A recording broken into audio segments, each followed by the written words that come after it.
8? No, week 7. It's week 7, not week 8 yet. But I hope everyone's having a great day. Thank you all for joining us. We're always happy to see new members and returning members. So we're gonna get started now since a lot of people are already in. We'll just start the meeting now. So we're going to start off with the event announcements. So this week we have Brandon Yamada, a past REA president, and he is currently a debt production analyst at MetLife, and we're going to get into that more towards the end of the presentation. Next week, we're going to have a wholesaling and RE investment conversation with Albert Bowie and Matthew Kwan. Very interesting topic. Matthew Kwan is actually not that old compared to us. He just recently graduated. I believe he's only like 23. And so he started getting into real estate investing really young. So it'd be really interesting to talk about that. And just listening on how can someone do that? Because, when we think about that, we're like, oh, we have to be really old. We have to have a lot of income with us. But he's been doing this since he was really young. So we would really appreciate if everyone could join that. March 22nd, week 9, we're actually going to have 2 events. One is March 22nd on Tuesday. It's going to be another SMIC collab with Matthew Guerra, who is a CEO or co-founder from Principal Quality Investments. He's just going to be talking about real estate investing as well. And then March 24th, we're going to have guest speaker Crystal Levis. So if you guys have been hearing in on our announcements, she's the lady behind, Commonwealth Land Title Insurance and is putting in that job offer of the sales executive position. So really great opportunity to hear from her, hear what the job is about if you guys haven't already applied, or if you have applied, you'll learn more. And of course, March 31st is spring break. So we're almost there. And now I'm going to pass up to Heidi for social media.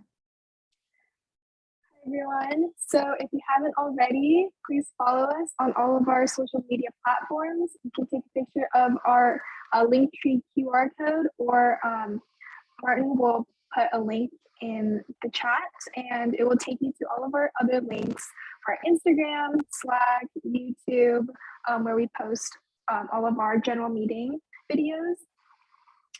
And please follow us on Slack if you want to get in contact with us, because that is where you can DM us. And so moving on to Talaya. Hi, everyone. I apologize for not having my camera on. I'm having some connection issues, but please consider becoming a paid member. If you would like some detailed information about the benefits of becoming a paid member, check out our Instagram. Heidi made a post just outlining the benefits of being a paid member, including stuff like the sausage, the graduation sash, the access to merch, access to our site tours, as well as more. If you cannot afford to become a paid member and you're still looking to be involved, paid members and non-paid members, please click that link to our My Bar and sign up to our My Bar. And if you would like to become a paid member, for a semester, it's $20, and for a full year is $30. And when you Venmo me, please include your CPP email and your full name. And I'm gonna pass it on. Yeah, and one thing before that is to all the current paid members, we're actually trying to roll out all of the merchandise. So we've sent a Google form to those who have already paid and are already in our membership group. So if it's in your Outlook, so if you guys, whoever hasn't signed up or checked that, just make sure to do that so we can send in your merch. And if you're graduating, we can get you a stole as well, because we're going to be ordering them soon. And now Kyra is going to talk about our scholarship. So one of our partnerships is with Crew Inland Empire, and their purpose is advancing women in commercial real estate. Right now they're offering a scholarship dedicated to help women getting their foot in the door of commercial real estate, and they're offering $5,000 scholarship for female students to network and give them opportunities to learn the dynamics of commercial real estate. Thank you. And so lastly, Commonwealth job posting. So this is something that's been going on for a little bit. It's a land title insurance company. They're one of they represent the nation's largest group of title companies. And Krista Levis, who's going to be coming in a few weeks to talk with us, is looking for a recent or soon to be graduated interested in pursuing a career in title insurance. And so all you would have to do is email her your resume. It's located in Ontario, California. And I believe Martin has posted the link to the job posting that we have on a Google form, like a Google Drive. So please check that out. If you're interested, please apply. She's really, really nice. Heidi and I met her and she's super sweet. So she just wants to get CPP talent into her workplace. So a new opportunity has arisen for CP or for REA. Professor Edmund Wu, he has opened a 2-week open lecture for us, and this is in person. And so in his economics and investment class, he'll be going over real estate for these 2 weeks. And so if you can make it, it's on Thursday from 3:30 to 8 p.m. And he'll be going over through the topics listed to the right. And so yeah, there's no registration required. This is open to all REA members. If you can make it, that'd be great. This is just a really great learning opportunity for all of us. All right, and now That before in we person, right? Yes, it's in person. Yeah, it's building 1, room 309, Thursdays 5:30 to 8, and it's only for March 17th and 24th. And I believe we added that to our newsletter as well, so it'd be easy access. Yeah, I'll send that out again, but this is open to all REA members, not just to paid members. All right, and so before we begin, we just wanted to go over a few REA netiquettes. So, you know, like we say, we really appreciate our members, paid or non-paid. You know, without you guys, REA wouldn't be a thing. Like we wouldn't have meetings, right? And so just to ensure that, you know, we respect the guest speaker's time and you guys get the most out of each event, we would appreciate if everyone could keep questions towards the end. And if they had a question, you know, during the meeting, just utilize the chat function. And, you know, Brandon will be looking at the chat function or chat a lot. So he'll be like pausing and, you know, answering questions as we go. And then of course, at the end, when it is Q&A time, use the raise hands function. It's just like the easiest way for us to get to everyone and ensure everyone can ask their questions before, you know, 1 p.m. And also, you know, Zoom fatigue's real. If you I sometimes don't want to have my camera on or, you know, speak during class. So if that's the case for you, don't feel any pressure to raise your hand. You can always also use the chat function and one of the e-board members will ensure that, you know, we get to that question on time. And so now I'm going to pass it off to Brandon. He is a past REA president, and he is recently graduated and is now a debt production analyst from MetLife. And you know, he's a great person, super nice, super kind, and we're super excited to have him here. So I'm going to pass it off to him now. Well, thank you. I really appreciate the opportunity to speak today. I just being able to see the REA and how it's grown. I think actually it's under a lot better leadership than what I was able to do. So I'm really glad that it's been moving, it's been improving, and it's really been growing. So I'm really glad to see it. Again, as Sanika mentioned, I'm more than happy to answer questions. Just put it in the chat box and I'll pause.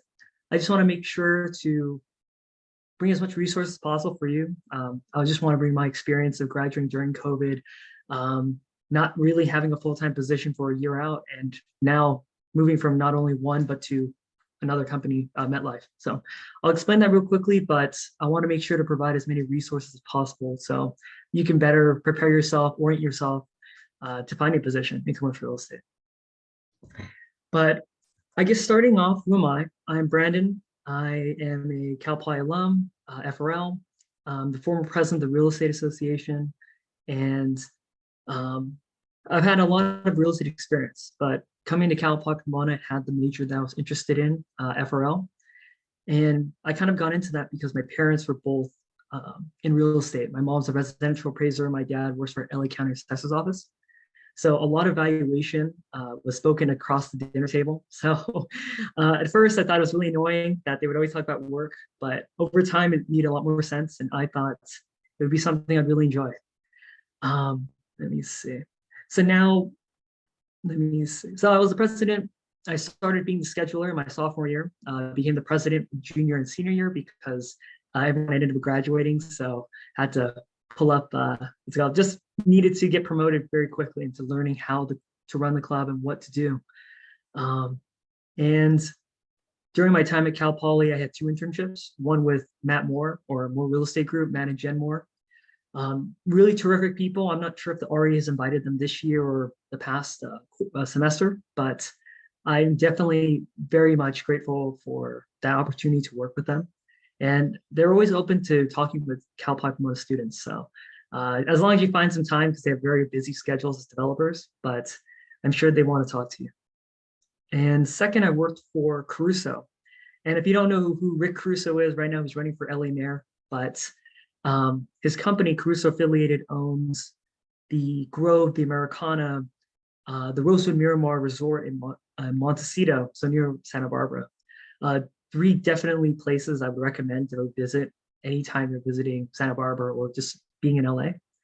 But it was just very fascinating to be able to work on the property management side of such high profile developments, being able to see how retail is able to go, why people are willing to spend so much higher at the Americana versus your local mall or something like that. So it was very exciting. I'd be happy to talk more about that. But so I was able to graduate from Cal Poly Pomona in 2020, but I didn't have any job exploits. A lot of the positions I was applying for ended up not panning out because there were a lot of job freezes due to COVID. And it was kind of a shock because I expected, oh, I have internships, I've been participating in the real estate association, I've been doing all these things, had a good GPA, and I just assumed that I'd have a job right out of college. So for the first 6 months, I was still applying, but I didn't hear anything back. And it was a little discouraging, but I wanted to make sure that I could really extend or make myself look a lot more valuable to employers. So during that time, I got an Argus certification. Argus is a real estate cash flow software, and I'm willing to talk more into that, but just the basics, just getting that is very important. I enrolled in a real estate financial modeling course. I paid like $400 to, and I knew it was invested in myself. So all the time I was working during school, I just used some of that money to get access to this program and practice going through different types of modeling, retail, office, industrial, hotel. And lastly, I was able to get my broker's license during, and the cool thing with Cal Poly Pomona is that you don't necessarily need to be a salesperson, have the 2 years experience and take a test with a salesperson, and then take the broker's license. Having a degree with Cal Poly Pomona, you're able to completely skip that process where you're able to use your degree, cover the 2 hours requirement, and you're able to just take the test. You may have to take a couple extra courses, which I had to do, but you just need to take the test. And I passed on the first try, but I did push it back 2 or 3 times. So they give me a couple more months of study. Let me see. And I've always, I guess before I move into my jobs that I had full time, I've always really enjoyed real estate because real estate is more than just flipping houses and selling houses.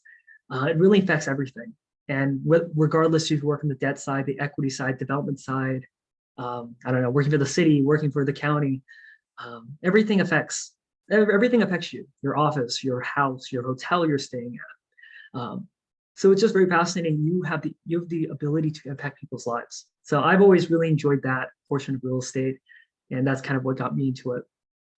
So eventually, I worked for the first 6 months of graduating. I didn't have a position. I was just at home applying for jobs, doing those trainings, and eventually I was working for a family friend for loan refinances because the rate shot down so low to, I don't know, historic lows, like 2.25, I don't know. But my parents were able to refinance not only in the beginning of COVID, but also towards the, like 6 months after they refinanced again. So it just showed that rates just kept going down during that time. So I had a lot of work, but I still wanted to be able to work commercial real estate instead of just residential. Eventually, Altus Group, their evaluation company, and their flagship product is Argus. I was able to get a position with them, luckily. So I worked with them for about 6 months, and I was learning I was evaluating institutional investors like BlackRock or different pension funds for their industrial portfolios, their retail and student housing. So it was very fascinating to see.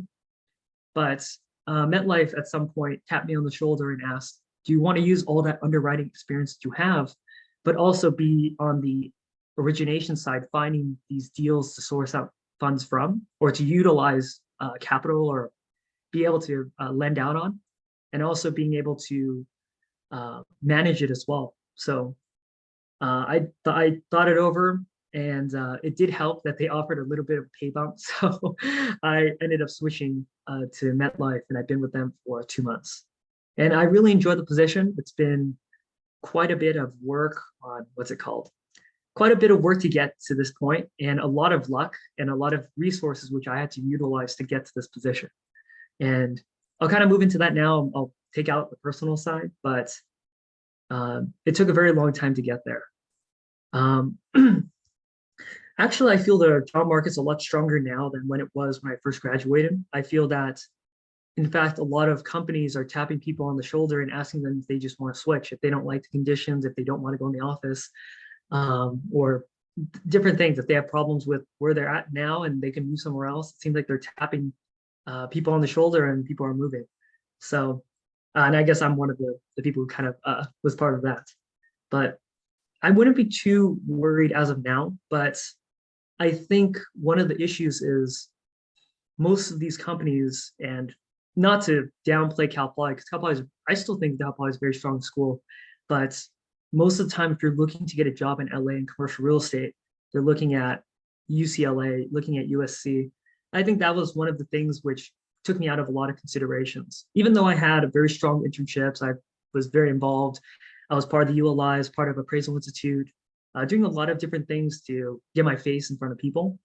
I felt that it was still just a little bit more difficult just getting these positions. If I go back to my position with Caruso, there were about 22 positions, there were 200 applicants, and maybe half, if not 3/4 of them were all USC. Again, Rick Caruso is from USC, but it just shows the amount of power where 1/2 to 3/4 of the people were USC. The other were Ivy Leagues like Penn and all across the East Coast. And then there were just a few Cal State people. So I felt very lucky to have gotten into that program. And so it just takes a little bit of luck. And I think I used a really convincing story, and I could talk about different interview things that you could talk about later on. But I think the current job market's strong, but it's just you need to find ways to stick out as a Cal Poly grad. It makes this a little bit tougher, but it's not necessarily impossible. I'm going to move into when I was talking about the certifications and licensing. I think it's very simple for everyone. It might cost a little bit, but I think it's just very worthwhile for whatever goals you have in the future. If you want to be in commercial real estate, I think it's super important. If the REA is, I know back when I was the president of the REA, we had an Argus training. I would definitely recommend it. Even, I understand, I'm not sure if it raised in price, but we offered $100, but it costs about $100 to sign up for our course. However, if you sign up for it outside of Cal Poly, it would be probably $1,000 or $2,000, between that range. It's very expensive to be certified and then being able to put on your resume. But you want to have that certification. It just helps elevate you if you're in, if you want to get into, especially institutional investors. Everything I do, maybe except hotel and multifamily, I still plug in multifamily sometimes, but all the other deals are all done in Argus. Of course, we take out the numbers and we do it in Excel, but it's still very important to know how to use Argus. Number two, I definitely would recommend if you don't feel as strong at real estate financial modeling. And I know I took Professor Orlando's course and I felt it was pretty good, but it was nice to just take a deep dive of seeing what real estate professional, having a real estate professional just give his own models and getting to see them and trying to replicate them. I think that also helped as well. Just having more experience before getting to the job search, because there were a lot of interviews which I did, which had Excel tests. Sometimes they asked me to build out a model, and sometimes I do very well, sometimes I did very poorly because I just didn't prepare enough for these tests. And if I still have them, I'd be happy to share them. But some of them were just basic Excel. What formulas do you know? And in 30 minutes, try to complete this whole workbook. And we're looking to see if you could complete like 70% of it with formulas. You can't just equals this plus this. You have to figure out what sum or if. And I know, nested if statements, things like that. So you have to be very comfortable with using Excel. And lastly, so if the RA does do the Argus training, the $100 definitely I would sign up in a heartbeat. Um, for real estate financial modeling, it's more optional, but I still think it's very strong. The ULI, the Urban Land Institute, offers their own. There's real estate RAFM, real estate financial modeling. There's Adventures in Commercial Real Estate, which I did, and I just heard very good things about it. And last one, I think Break Into CRE had one as well. If so, I'd be happy to send those resources on your way, but those are just different ones which I've heard people have good experiences from. Let's see, Argus. If you're interested in getting to sales, especially maybe acquisitions, I would say that getting your broker's license would be very strong. I think one of the things you might want to consider is, do you want that liability? Because now that you're a broker, it's much easier to, if you make a mistake, there is much easier to, it's much easier for, say, the government or to get your license revoked or get sued because you're a broker, you're not a salesperson. Because you're basically representing yourself that you know what you're doing, you read the laws and you understand how things go. So it's all dependent. I would always talk to somebody who's in acquisitions, and whether you want to do that or not. Me personally, I wanted to stay more on the valuation side. So it wasn't really necessary for me to get a broker's license, but I just felt if I do end up falling to a career which involves it, then I'd just be happy to be able to use it and understand from there. But broker's license kind of up in the air, but I highly recommend Argus and the real estate financial modeling course. They are kind of pricey, but you are really investing in your future. I definitely would, I can't overstate that enough. So that's the first thing that you can do for yourself. But now you have to start looking to how can you get your face in front of other people, and that's networking. So I would definitely recommend, even if you don't want to join the ULI or crew or things like that, definitely just get to know your fellow students within the REA, because these are some of the people you're still going to be working with. You're still going to be working with in the real world. There's still some people who I call up, and I was able to meet up with Andreas, the last president, at a ULI event. So it was very cool that we were able to meet each other. And I was talking to him a little bit, but that was the first time I got to see him in person. So it's very cool just to know somebody, have some common interests. You know what the finance real estate law program is, you know, so you're able to talk about it, talk about the REA, talk about different experiences. So just starting there, if you don't want to go out to like LA to ULI or something, or if say you live in LA and you don't want to go to the Korean Empire, you know, but I would definitely recommend to go to both. At the ULI for the young leaders group under 35, they offer a monthly meeting where you can just go and show up. You don't even have to be a member. Maybe it's like $100 to be a student member, but it's really inexpensive. And I felt that I got a lot out of it, especially I got the membership right before I graduated. So I felt one of the reasons why I got into my position at MetLife was that I met my very first breakout meeting. I met with a guy who works for MetLife, and he was actually a big advocate for me for getting into. So now I work with him. So it's very cool how just people are able to talk and they see who you are, what your work ethic, what you're looking at, what your goals are, and they're able to fight for you. You know, so that was one of the reasons how I was able to get my MetLife position, and I was happy being at Altus Group. I felt I could see myself being an appraiser through my whole career, but I feel that the position at MetLife would kind of open up my goals for the future, which I would want to go into. Would definitely recommend that the crew scholarship, because at least from what I've seen, majority of the students who ended up winning the scholarship were from Poly Pomona. So I think a very, very strong shot because of the REA's very strong connection. If you come out to the crew and the REA events, definitely when you get your face in front of them, it's a lot harder for them to turn you down. You know, they know who you are, they've talked with you, you've submitted the paperwork. I would definitely recommend signing up for that scholarship. My vice president got the scholarship. A few other people, Cindy Fabrizio got one. A lot of different people who I know, who I've known personally, have gotten that scholarship. So might as well just try it and attend some of their events, even if you don't win.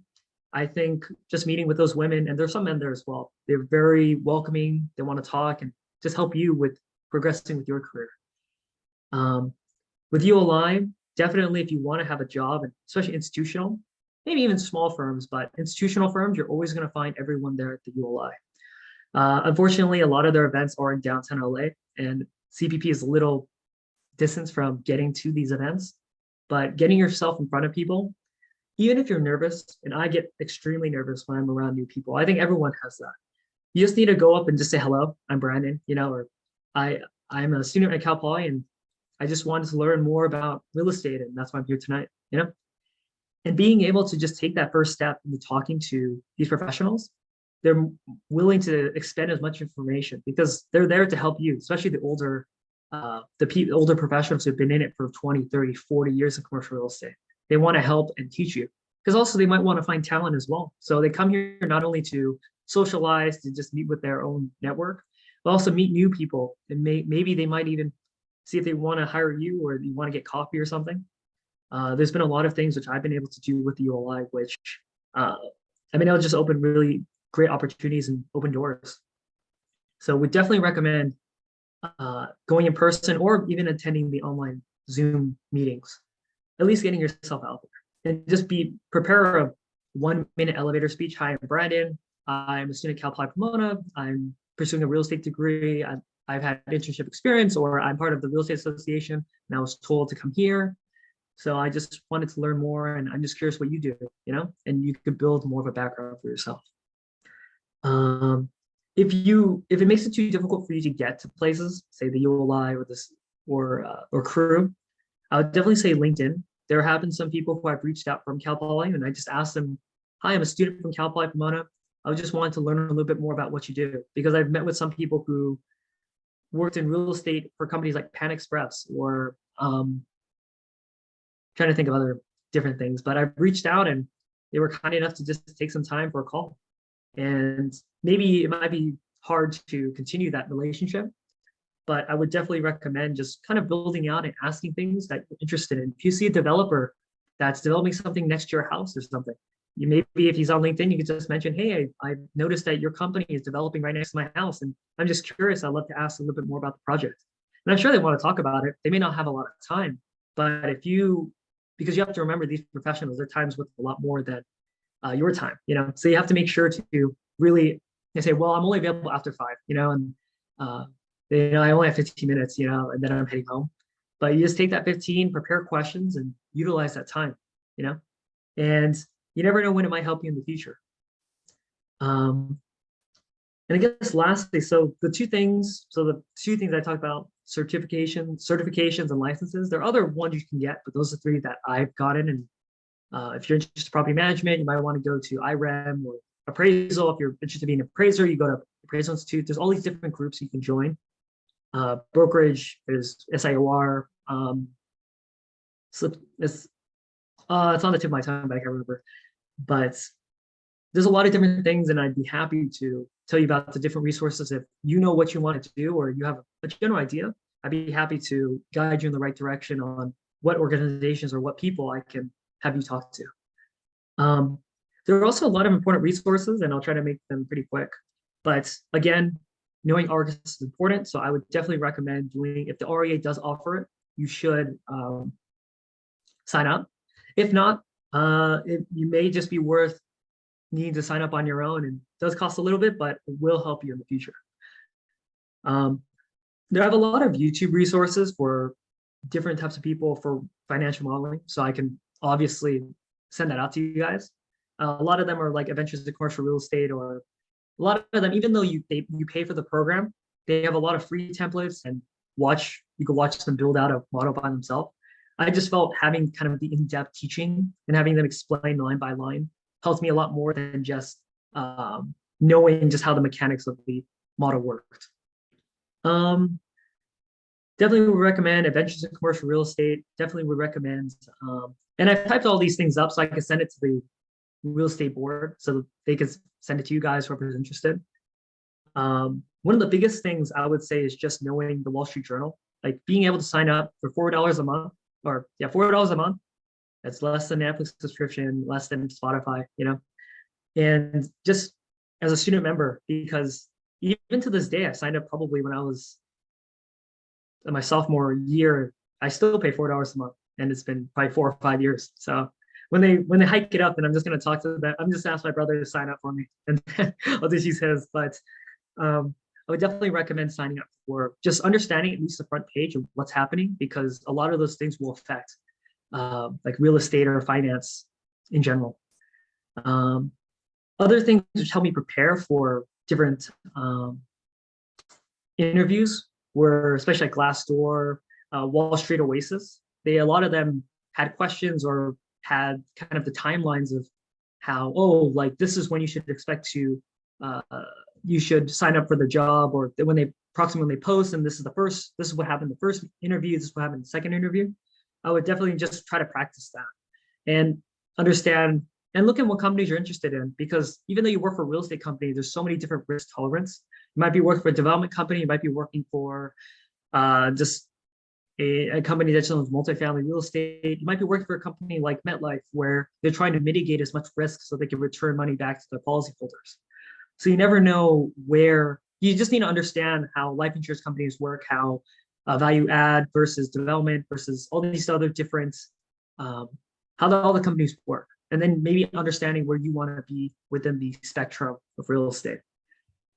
I actually have a kind of an important announcement from my boss, Jackie Denning. She came to speak for the Real Estate Association maybe last year, I believe. And she really was a strong proponent for me as well at MetLife, because she's a Cal Poly alum. And she really wants to get more Cal Poly Pomona talent into MetLife. Unfortunately, we don't have any openings at the moment, but we're looking to have an internship. I think we filled it already this year, but for next year, she definitely recommends to reach out to her or reach out to me. And we're probably going to have to post it in the fall. So you have to be ready to send out things. She said across the board, it seems like real estate companies are trying to hire a lot earlier. They're usually, when I got my Crusoe, I think I sent in my initial application end of December, had like 1 or 2 interviews, one in January, one in February, and then I learned of it in March or April. So now they're pushing the timeline up. So you may have to start, looking into these companies that you're interested in much earlier than what the timeline needs to be. And for myself, when I was looking at Caruso, I made sure to check every single day on their website when they would open it up, because it said we're going to open it sometime between October and December, which is a very large spectrum. But I checked every single day to make sure that I was one of the first people to apply. You know, I want to make sure I'm one of the first people to apply. I have all my whole resume is ready, my cover letters ready, because I knew I really wanted to be part of or be able to work for Crusoe. And if given the opportunity, for a full-time position, I would have taken it. But what's it called? But things kind of go as they are. And I'm just very happy to be where I am today. So many things helped me with, not only for my own self, getting the certification, getting licenses, networking, but it just helps when someone is from Cal Poly Pomona, it recognizes the strength of the FRL program and really wants to pull you on board. So I know I threw a lot at you guys. There's a lot of different things that you can prepare, but I'm more than happy to provide all my information on how to contact me to the e-board. They can email it out. And I'd love to schedule some time if you have any questions or may need some help on some things. Just remember, I'm a little busy. Like, I didn't notice how busy professionals were until now I started working. And now I feel like every minute is it needs to be planned out. So just it may take me 1 or 2 weeks for me to schedule you in, but I want to make sure I can help in any way I can.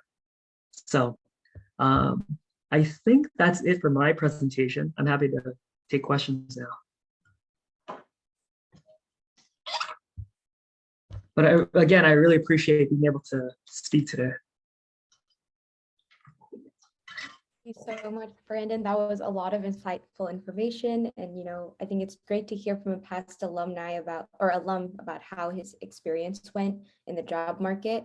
I think we have some questions in the chat right now, one from David, or we can just go through the chat too, and you can like answer those questions first. Sure. So I guess I'll start with my LinkedIn. I'll post it before, or I'll find it in a second, but my name is just Brandon Yamada. It's just the same picture that they use in the REA should be the one here. It says MetLife. So, oh, Thank you. You just add me there, and just remember to put a note and tell me that you were at the REA meeting, because there are times where I'm a little confused on when people add me and I'm not sure. So it's not like I don't want to add you. It's just that I'm not sure where I met you from, if I met you from ULI or something. So it would help that you just type, oh, I was in the REA and I had a question, or something like that. And I'd be happy to get back. Let's see, advice for brokerage.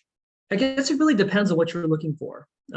Especially if you want to work for more a boutique firm, say like Progressive Real Estate Partners, where if you look across the Inland Empire, you'll only see, or from what I see, it's only Progressive Real Estate Partners for a lot of these shopping centers.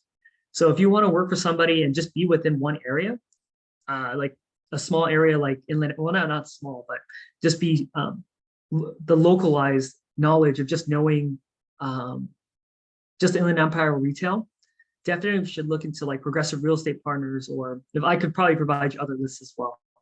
I guess going into the question for, but if you're looking into brokerage more for, say, like hotels, you might only specialize in luxury. You might only specialize in Motel 6, or like the what's it called? I'm trying to remember the different divisions, but there's different types. There's upscale and all these other different types. And maybe you're interested in going national. So maybe you want to focus on hotels and go national. It might cause you to do more traveling, but maybe that's what you're more into. Unfortunately, I don't know too much about the brokerage side too much, but I have a friend who does triple nets retail across the nation. So if you're interested in that, I'll see if he's interested in connecting with you. Let's see. Any advice for passing the broker's exam? Do I still have the book? Give me 1 second.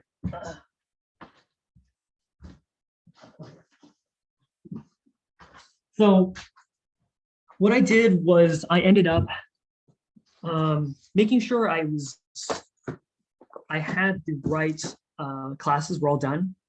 So once I got all my classes done, I was ready to sign up for the test. So I signed up for one. It was called, I think, Real Estate Trainers.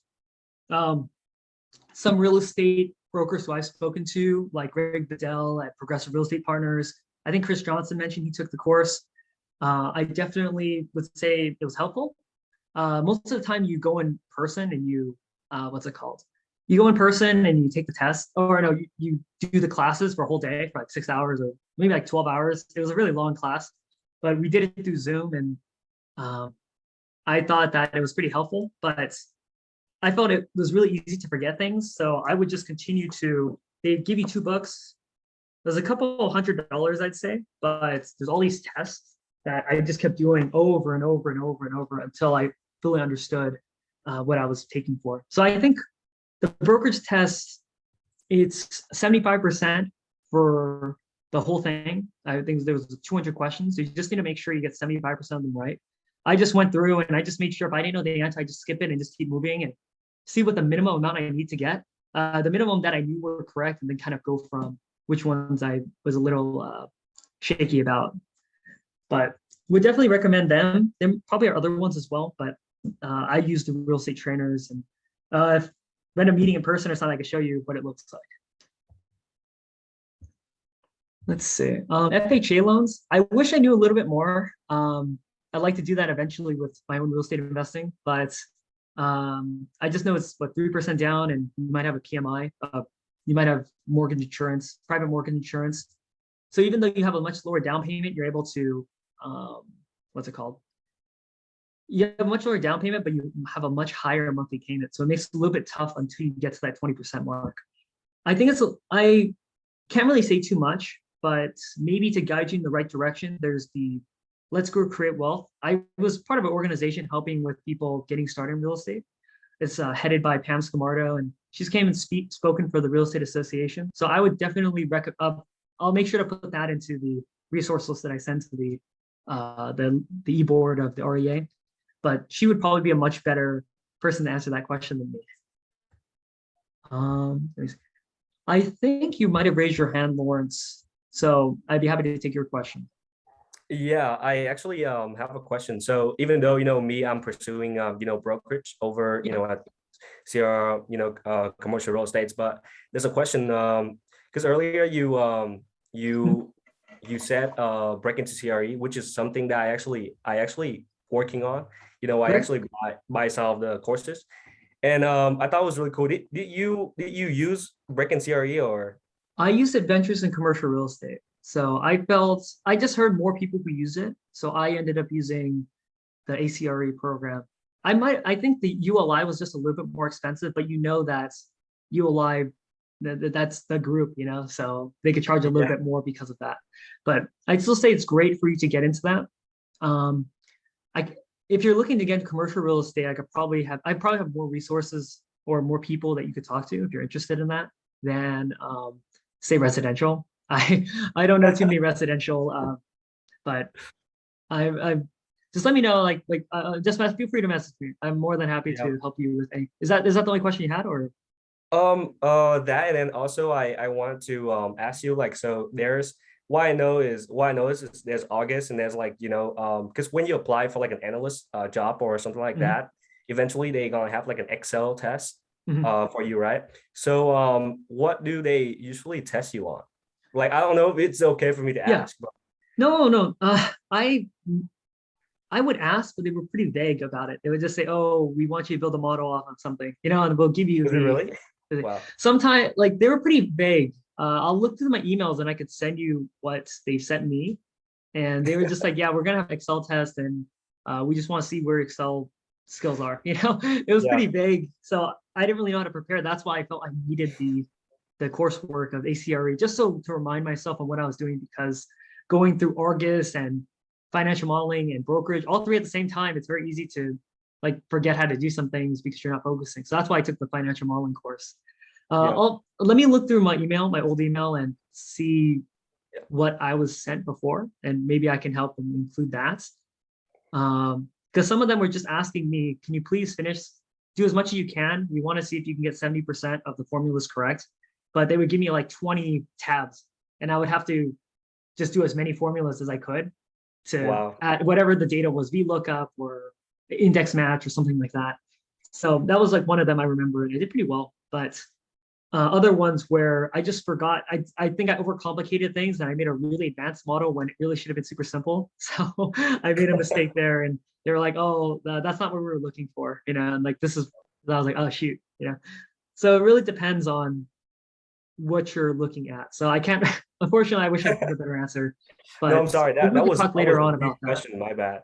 No, no worries, no worries. It's very vague. Even when I asked, I they were was like, just "Oh, very curious about it. And also I, mhm, I I think I requested to connect with you on LinkedIn a while back, and sure, I'll send you like a message if that's yeah, no worries."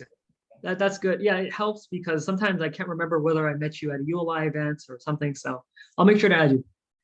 Let me see. But thanks for the question. Let me see.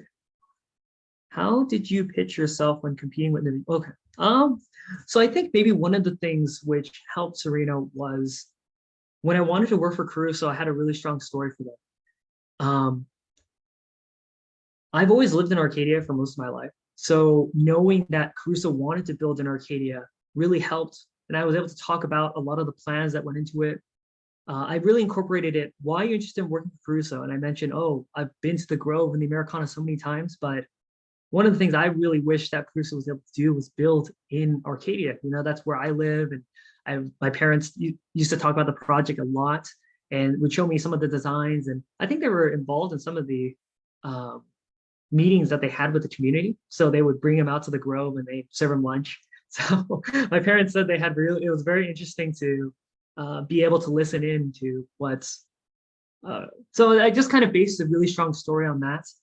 But I also mentioned that, oh, I've been very involved in the REA. I've been working to network in the ULI, and I would try to also mention that I'm very interested in the company because I would look into prior projects they did, try to talk to people, not necessarily the people who work there, but not just to say, oh, do you have a job, but to ask them actually really wanting to learn, how come you guys chose this area? Was it the demographics? Was it because of a tax incentive? Was it this or that, And being able to kind of get yourself to meet some of the people in that company. And when a position opens up, maybe they're willing, just like MetLife was willing to take a chance on me. And because I met Ed, I was able to meet Jackie, my boss. And one of the things where I actually stuck out very surprisingly was I was taking notes during a interview, and she actually questioned me. She's like, "Are you taking notes?" And it seemed more of a like question.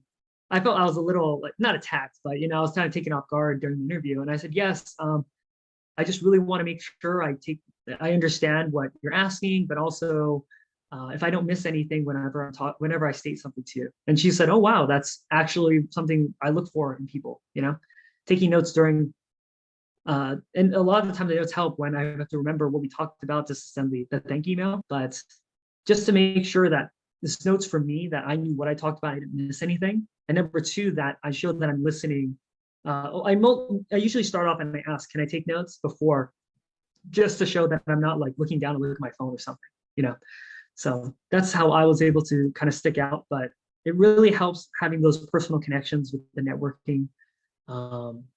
It's just very difficult to start off because as a student, you might feel that you're wasting their time or you don't know what to say. But there are a lot of people from Cal Poly, like Matt Moore, me, and probably other people from the REA, which I could recommend that would be happy to talk to you or helping you develop your networking skills. And if you go to a networking event and you're all by yourself, just talk to one person.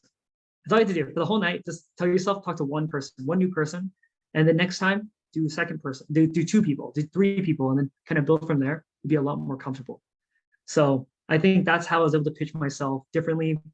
And it's just really practicing for these interviews, and eventually they all sounded the same to me. So it made it a lot easier to cater the questions to what they were looking for in their job application or just from the prior interview that I had with them.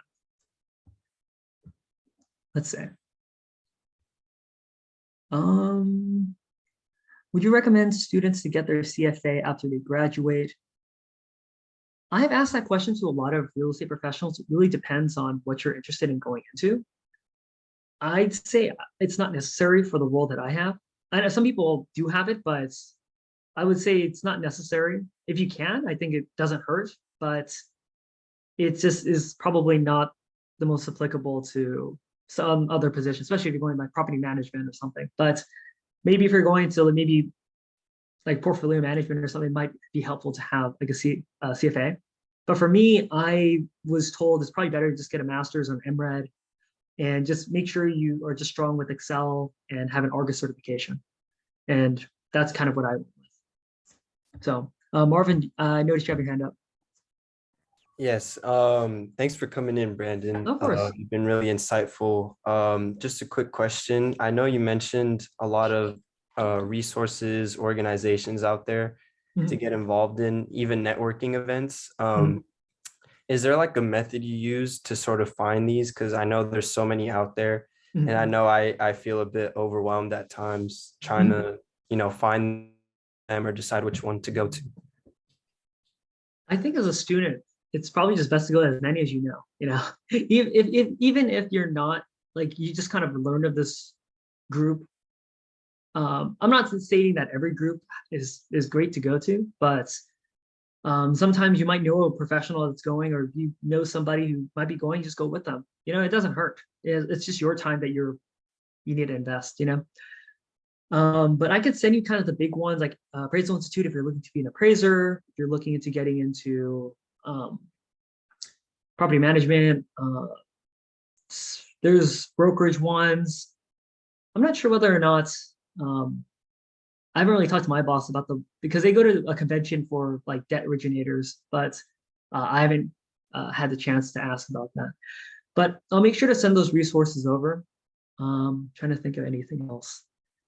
I think it's just getting yourself out there and meeting with them, making sure you add them on LinkedIn, and just trying to continue. Maybe every couple months, you just ask them, "Hey, I actually had a question for you. Do you mind if we grab lunch or just have coffee or something?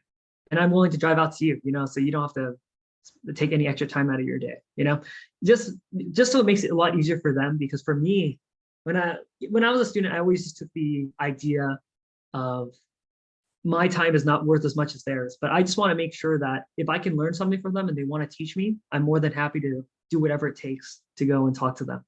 Especially people who I was really interested in learning from. I would just send out a LinkedIn message, or if I met them at a convention or something, and say, "Hey, I'm interested in just learning more from you. Like I just want your perspective on the recent rate increase, or how does that affect your business? Or if you're working with someone who has industrial portfolios, ask them, how does supply chain mess with like some of your tenants, you know? You just have to, I think it's just a lot of time just preparation and being able to find out what you're interested in first, and then finding those resources who can help you. And of course, you want to make sure it's beneficial, that you're not wasting their time. You want to come in prepared. Make sure you're just make sure that you're not wasting their time. I think that's the most important thing, and always being appreciative of their time. So I'd be happy to give you better. I'm just trying to rush through it and make sure I can answer any questions. But if you need anything else more specific, I'd be happy to answer any questions. Do you have a question, Sanika? Yeah, so once again, thank you for coming and joining us today. Of course. And I guess my question is centered around, you spoke about, interviewing and knowing somewhat of your worth and, what companies to look out for. Mhm. And so I guess from your perspective, going through the pandemic and dealing with, we're still in the pandemic, but going through that initial part of that when you first graduated, what are some things that you looked out for in a company? And, if you could just talk a little bit about what do you do as a debt production analyst at MetLife now? Sure. So I think going through the pandemic, actually, I had a few job offers before Altus and MetLife, but I just knew that either I wouldn't be a good fit, or I'd be a little wary of how maybe they have a high turnover. Asking a good question to ask is, I know whenever you go in an interview, always ask questions just to show that you're interested. And I think one of them, which is a good question, is how did this position open up? Is it because of growth? Did someone leave? Did someone get promoted?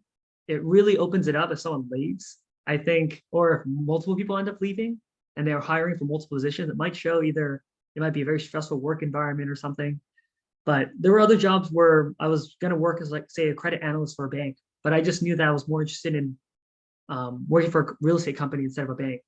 And I had to turn down some positions. And then it hurt a lot during the pandemic, but I think I made the right decision in the long run. What I do at MetLife is kind of a two-prong, where most people will either work on the debt side or they'll work on you either work on debt or equity. But my position is two-pronged because there's the origination side where you act more like a broker. You're trying to figure out, get these deals going. We want to deploy capital to these real estate companies that they want to either buy or refinance their properties.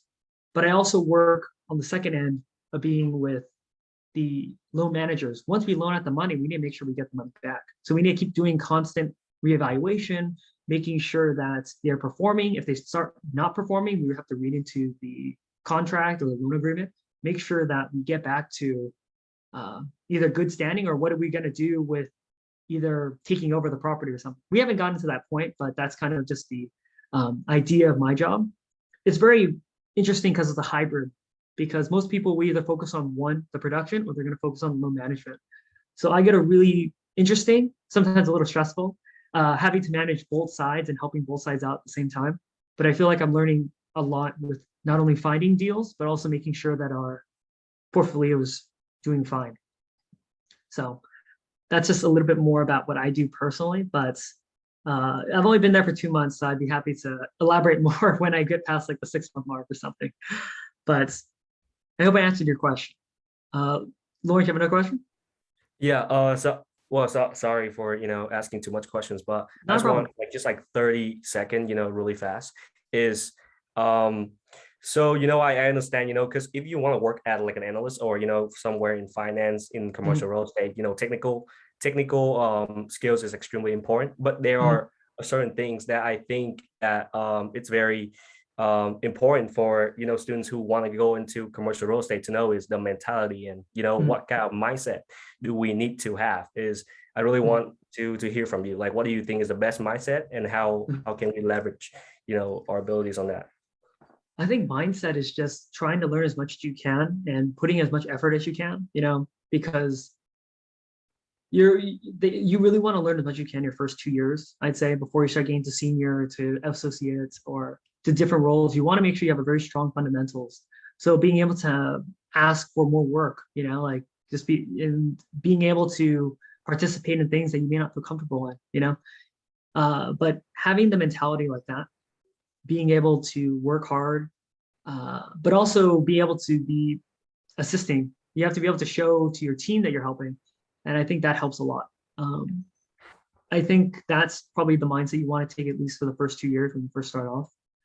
I would definitely recommend that would be the best thing to do, But I guess since we're heading to the close, I just want to end off real quick with,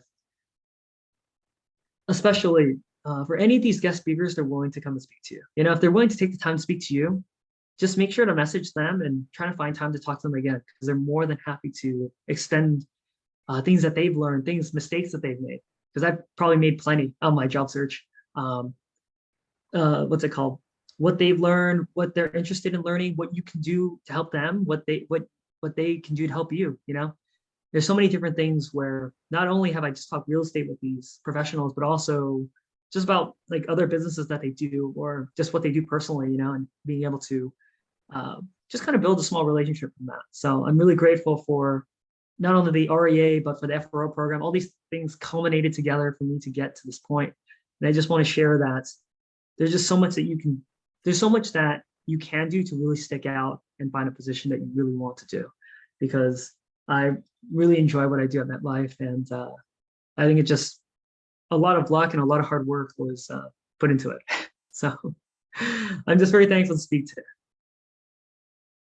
And again, if you have any questions, just what's it called?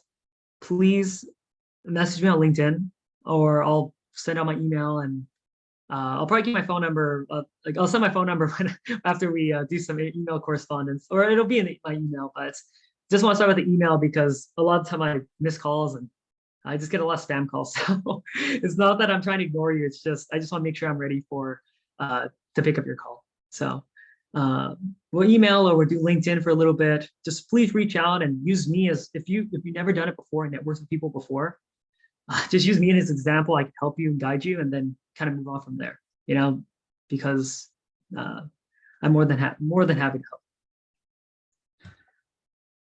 All right, well, that concludes our conversation, our meeting. Thank you so much, Brandon, for joining us. It's always great to see you, and we hope to have you more in more of our meetings as well. And thank you to everyone for joining today. As always, great to see everyone's faces, and we will be meeting again next week. So please be on the lookout for what we have in store for the future events.